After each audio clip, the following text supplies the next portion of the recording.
Defence کر لیں. تو یہ ذمہ داری ریاست کی ہوتی ہے، سرکار کی ہوتی ہے. اور استغاثے کی جانب سے جو وکیل عدالت میں پیش ہوتا ہے، وکیل استغاثہ جسے کہا جاتا ہے، وکیل سرکار جسے کہا جاتا ہے، پروسیکیوٹر جسے کہا جاتا ہے، تو وہ جو پولیس نے اس کے سامنے سٹوری رکھی ہوئی ہے، اسی سٹوری کو وہاں اس نے دلائل اور شواہد اور ثبوت کے ساتھ بیان کرنا ہوتا ہے.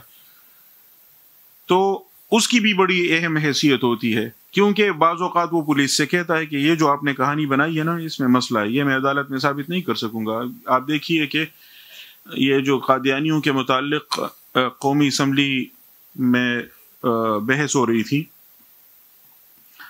تو اس کا پورا جو وہ ہے ریکارڈ ہے اور پوری روداد وہ تو اب شائع بھی ہو چکی ہے، قومی اسمبلی کی ویب سائٹ پر بھی موجود ہے.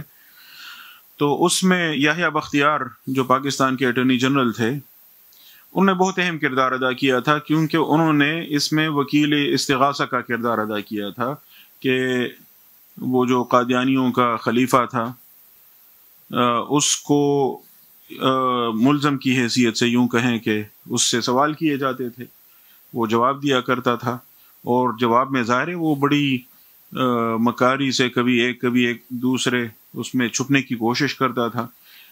یحییٰ بختیار نے جیسے ایک بہت ہی تگڑا وکیل ہوتا ہے، جرح کرتا ہے اور باتوں میں سے بات نکالتا ہے اور بالآخر اس سے اگلوا لیتا ہے.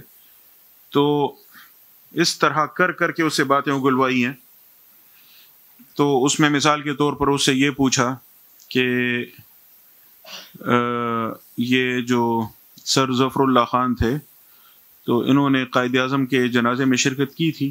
تو اس نے کہا نہیں، اور جنازے میں شرکت کوئی ضروری بات تو نہیں ہے. تو اس نے کہا نہیں، ضروری بات ہے یا نہیں، آپ سے صرف یہ پوچھا جا رہا ہے کہ کیا انہوں نے قائد اعظم کے جنازے میں شرکت کی تھی یا نہیں کی تھی. تو اس نے کہا کہ نہیں کی تھی. تو پھر پوچھا اچھا کیوں نہیں کی تھی. تو اس نے کہا یہ کوئی عذر بھی ہو سکتا ہے، یہ بھی ہو سکتا ہے.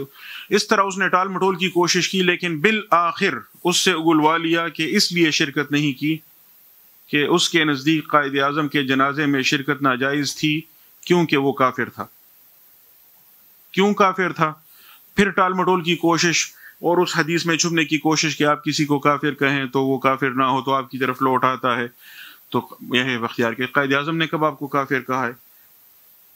تو بالآخر اس سے یہ منوا لیا کہ جو مرزا غلام احمد قادیانی اور اس کے فالوورز کو مسلمان نہیں مانتا وہ کافر ہیں، اور جو مرزا غلام احمد قادیانی کو نبی نہیں مانتا وہ کافر ہے. اس طرح کر کے اس سے باتیں اگلوائی ہیں اور کہلوائی ہیں اور ریکارڈ کا حصہ بنایا ہے. بظاہر ایک سیکولر وکیل تھے، لیکن جس طرح انہوں نے یہ مقدمہ لڑا ہے وہ کمال کی بات ہے. اللہ تعالیٰ انہیں غریق رحمت کرے. بڑا کام کیا ہے. اور میں تو اپنے طلباء سے کہا کرتا ہوں کہ اگر آپ نے جرح کا فن سیکھنا ہے تو یہ والی رودات ذرا پڑھ لیں کہ کیسے کہاں سے گھما پھرا کر استدراج کر کے اسے پکڑا ہے، من حیث لا یحتسب. تو اس میں بیچ میں جب وقفہ ہو جاتا ہے تو وہ اس وقفے کی رودات بھی اس میں ساری ریکارڈڈ ہے. تو اس میں وہ کبھی مفتی محمود صاحب کی طرف، کبھی شاہ احمد نورانی کی طرف آ کر ان سے کہتے ہیں مخاطب ہو کر کہ یہ جو آپ نے مجھے یہ سوال دیا تھا، اس کے بجائے اگر ہم یوں کرتے تو زیادہ بہتر ہوتا، اور آپ مجھے کمزور قسم کے وہ نہ دیں، ایسی چیزیں دیں جن سے میں اسے ٹھیک ٹھاک پکڑ سکوں.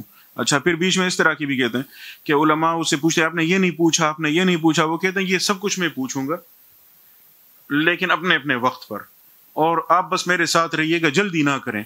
میں نے اس سے یہ ساری باتیں اگلوانی ہیں لیکن طریقے سے. وہ کہتے ہیں اس میں وقت زیادہ لگ رہا ہے. وہ کہتے ہیں ایک دفعہ یہ معاملہ ادھر آ گیا ہے نا، اس سطح تک پہنچ گیا ہے کہ پوری قومی اسمبلی بیٹھ کر اس سوال کا فیصلہ کرنے جا رہی ہے، تو اب جلدی نہ کریں.